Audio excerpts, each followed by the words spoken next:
सल्लल्लाहु अलैहि वसल्लम के कजन और हजरत अली के भाई थे। उन्होंने मुसलमानों का झंडा पकड़कर लड़ना शुरू किया, लेकिन कुछ ही देर बाद जिस हाथ से उन्होंने झंडा पकड़ा था वो लड़ते लड़ते कट गया। तो अब ये झंडा जमीन पर गिरने से पहले जाफर ने इसे अपने दूसरे हाथ से पकड़ा, लेकिन वो हाथ भी कट गया और जाफर रज़ियल्लाहु अन्हु शहीद हो गए। और मदीना में आप सल्लल्लाहु अलैहि वसल्लम ने फिर सबको बताया कि जाफर भी शहीद हो चुका है। जिसके बाद तीसरे जनरल अब्दुल्ला ने ये झंडा उठाया, लेकिन उसे भी शहीद कर दिया गया। तो अब इस इतनी इंपॉर्टेंट जंग में मुसलमानों का कोई लीडर नहीं था और मुसलमान कंफ्यूज होकर इधर उधर भागने लगे। अचानक एक सहाबी ने मुसलमानों का झंडा उठाया और चीख चीख कर कहा कि मुसलमानों जल्दी अपना नया लीडर चूज करो, वरना हमारी सारी फौज बिखर जाएगी। तो अब मुसलमान जंग के दौरान एक नया लीडर ढूंढने लगे और अचानक उन्होंने देखा कि एक मुसलमान जंग में बहुत बहादुरी से लड़ रहा है, खालिद बिन वलीद। और उसे देखकर ही मुसलमानों को जंग ओहद की याद आई, जिसमें पूरे अरब ने खालिद बिन वलीद को एक ग्रेट जनरल माना था। तो अब सीधा मुसलमान खालिद बिन वलीद के पास गए और उन्हें मुसलमानों का झंडा पकड़ाने की कोशिश की, लेकिन उन्होंने ऐसा करने से इनकार कर दिया और कहा कि मैं इस काबिल ही नहीं हूँ कि मुसलमानों को लीड कर पाऊं। लेकिन मुसलमानों की फौज ने जबरदस्ती उनके हाथ में झंडा पकड़ा है और कहा अब आप ही हमारे लीडर और जनरल हैं। और इसी के साथ यहाँ से बहुत दूर मदीना में आप सल्लल्लाहु अलैहि वसल्लम ने सबके सामने कहा कि तीनों जनरल्स के बाद अब मुसलमानों ने अल्लाह की तलवारों में से एक को अपना जनरल बना दिया है। और यहाँ से खालिद बिन वलीद को अल्लाह की तलवार का टाइटल मिला। खालिद बिन वलीद की लीडरशिप में मुसलमानों ने रोमन्स पर जोर से हमला किया और रोमन्स को पीछे धकेलकर मुसलमानों की फौज वापस सही सलामत मदीना आए। जिसके बाद मुसलमानों ने अपनी पुरानी दुश्मनी भुलाकर खालिद बिन वलीद को अपना जनरल माना। जिसके बाद रसूलुल्लाह सल्लल्लाहु अलैहि वसल्लम ने भी खालिद बिन वलीद को अपना मेन जनरल बनाया और इस्लाम के बड़े बड़े टास्क पर खालिद बिन वलीद को भेजने लगे। यहाँ तक कि जब आप सल्लल्लाहु अलैहि वसल्लम ने आखिर मक्का को फतह किया और 10,000 मुसलमानों के साथ मक्का के अंदर दाखिल हुए, तब भी खालिद बिन वलीद मुसलमानों की एक बहुत बड़ी फौज को लीड कर रहे थे। अब जब खालिद बिन वलीद मुसलमानों के बहुत बड़े जनरल बन चुके थे, यहाँ पर उनकी जिंदगी का सबसे खतरनाक मसला सामने आया। एक दिन आप सल्लल्लाहु अलैहि वसल्लम ने खालिद बिन वलीद को एक कबीले की तरफ भेजा कि जाकर उन्हें मदीना की रियासत के कंट्रोल में लाओ। जैसे ही खालिद बिन वलीद उनके पास पहुंचे, वहाँ के लोगों ने पता नहीं क्यों एक बहुत ही अजीब सेंटेंस यूज किया, जिसकी आज भी मुश्किल से समझ आती है। वो लोग खालिद बिन वलीद और उनकी फौज को देखकर चीखने लगे कि हमने दीन छोड़ दिया था और अब हम वापस आ गए हैं, समथिंग लाइक दैट, जिसकी खालिद बिन वलीद को भी सही समझ नहीं आई और वो समझे कि ये लोग इस्लाम को छोड़ने का ऐलान कर रहे हैं। तो उन्होंने हुक्म दिया कि इन सब के सर काट दिए जाए, जिसके बाद दर्जनों लोग मारे गए। अब जब इस बात का रसूलुल्लाह सल्लल्लाहु अलैहि वसल्लम को पता चला तो उन्हें बहुत दुख हुआ और उन्होंने अल्लाह से कहा कि या अल्लाह, खालिद ने जो किया है मेरा उस काम से कोई ताल्लुक नहीं है।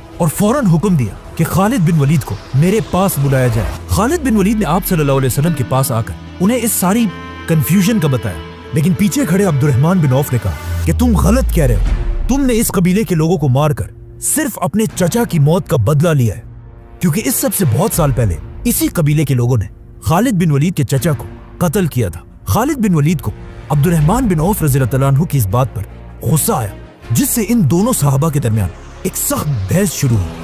अब जब आप सल्लल्लाहु अलैहि वसल्लम ने अपने दो सहाबा को बहस करते हुए देखा तो वो खामोश और न्यूट्रल नहीं रहे, बल्कि उन्होंने अब्दुर्रहमान बिन औफ की साइड ली और खालिद बिन वलीद से कहा कि मेरे सहाबा को बुरा भला मत कहो, अगर कोई ओहद के पहाड़ के बराबर सोना भी अल्लाह की राह में खर्च करे तब भी वो मेरे सहाबा के बराबर नहीं हो सकता।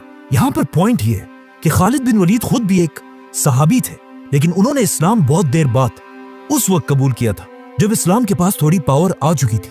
लेकिन अब्दुर्रहमान बिन औफ ने मक्का में अपना सब कुछ छोड़कर पूरी दुनिया से दुश्मनी लेकर सबसे पहले लोगों में इस्लाम कबूल किया था। आप सल्लल्लाहु अलैहि वसल्लम की इस बात से खालिद बिन वलीद समझ चुके थे कि चाहे वो जो भी कर लें, उनकी वैल्यू पहले इस्लाम कबूल करने वाले सहाबा से हमेशा कम रहेगी। जिसके बाद आप सल्लल्लाहु अलैहि वसल्लम ने हजरत अली रज़ियल्लाहु अन्हु को बुलाया और उन्हें हुक्म दिया कि उस कबीले के पास जाकर उन्हें मनाओ और उन्हें जो भी तकलीफ पहुंचाई गई है उसे इंसाफ के साथ हल करो और कोशिश करना कि कोई भी तुमसे खफा ना रहे। इन तरीकों से रसूलुल्लाह सल्लल्लाहु अलैहि वसल्लम ने खालिद बिन वलीद को समझाया, लेकिन फिर भी उन्हें मुसलमानों की फौज से निकाला नहीं और इस्लाम की अगली जंग हुनैन में उन्हें दोबारा अपना जनरल बनाया। हुनैन ऐसी पहली जंग थी जिसमें आप सल्लल्लाहु अलैहि वसल्लम लीडर और खालिद बिन वलीद उनके जनरल थे। मुसलमान 12,000 की फौज लेकर अपने दुश्मनों की तरफ रवाना हुए। लेकिन जैसे ही मुसलमानों की फौज इन दो पहाड़ों के दरमियान से गुजर रही थी, अचानक दोनों पहाड़ों से मुसलमानों पर बहुत सारे तीर बरसने लगे। दुश्मनों ने मुसलमानों पर इतने तीर बरसाए कि मुसलमानों की फौज बिल्कुल बिखर गई और वो जंग छोड़कर पीछे हटने लगे। 12,000 की फौज जंग से पीछे हटने लगी और इसी जंग में खालिद बिन वलीद ने खुद आप सल्लल्लाहु अलैहि वसल्लम से सीखा कि असल में एक लीडर होता क्या है। सामने दुश्मनों की फौज ने देखा कि मुसलमानों की फौज तो पीछे जा रही है, लेकिन कुछ लोग अब भी ऐसे हैं जो बिल्कुल अपनी जगह पर खड़े हैं। और जब उन्होंने गौर से देखा तो वो हैरान रह गए कि मुसलमानों का लीडर रसूल अल्लाह भी अपनी जगह पर खड़े हैं।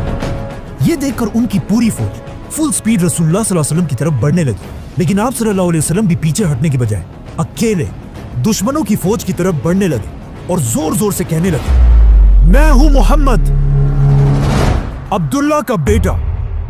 और फिर थोड़ा और आगे बढ़कर कहा, मैं अल्लाह का नबी हूं, कोई झूठा नहीं, और मैं अब्दुल मुतलिब का बेटा हूं। मुसलमानों की फौज रसूलुल्लाह सल्लल्लाहु अलैहि वसल्लम की इस बहादुरी को देखकर शर्मिंदा हुई, जिसके बाद उन्होंने दुश्मन पर ऐसा हमला किया कि कुछ ही देर में ये जंग मुसलमान जीत गए। इस जंग को देखकर क्लियरली पता चलता है कि यस, खालिद बिन वलीद एक बहुत बड़े जनरल तो थे, लेकिन आप सल्लल्लाहु अलैहि वसल्लम के सामने वो, जिसके बाद अपनी जिंदगी के आखिरी दिन तक आप सल्लल्लाहु अलैहि वसल्लम ने खालिद बिन वलीद को मुसलमानों की फौज के जनरल के पोस्ट पर रखा। लेकिन आप सल्लल्लाहु अलैहि वसल्लम के फौत होते ही अरब के बहुत सारे कबीलों ने इस्लाम से बगावत कर दी, जिनमें से कुछ अपने आप को नबी भी कहने लगे और कुछ ने ज़कात देने से इनकार कर दिया। तो अब इस्लाम के पहले खलीफा हजरत अबू बकर को एक ऐसे आर्मी चीफ की जरूरत थी जो पूरे अरब को इस्लाम के कंट्रोल में ला सके। तो उन्होंने खलीफा बनने के कुछ अरसे बाद खालिद बिन वलीद के बेस्ट फ्रेंड अमर बिन आस को अपने पास बुलाया और उनसे पूछा कि मुझे खालिद के बारे में बताओ, ये कैसा आदमी है। तो अमर बिन आस ने खलीफा से कहा कि खालिद जंगों का मास्टर और मौत का दोस्त है, उसमें शेर की तरह बहादुरी है और एक बिल्ली की तरह सब्र। ये सुनते ही खलीफा अबू बकर ने खालिद बिन वलीद को मुसलमानों की पूरी फौज का पहला आर्मी चीफ बनाया और उन्हें हुक्म दिया कि पूरे अरब को इस्लाम के कंट्रोल में लाओ। खिलाफत दुनिया में सबसे पहले हजरत अबू बकर रज़ियल्लाहु ताला अन्हु को मिली, मतलब पूरा अरब, इस सारे इलाके के हुक्मरान बने। लेकिन जैसे ही अबू बकर रज़ियल्लाहु ताला अन्हु खलीफा बने, वो सारे कबीले जो अब तक मुसलमानों के ताबे थे, उन सारों ने जब देखा कि अल्लाह के रसूल अब नए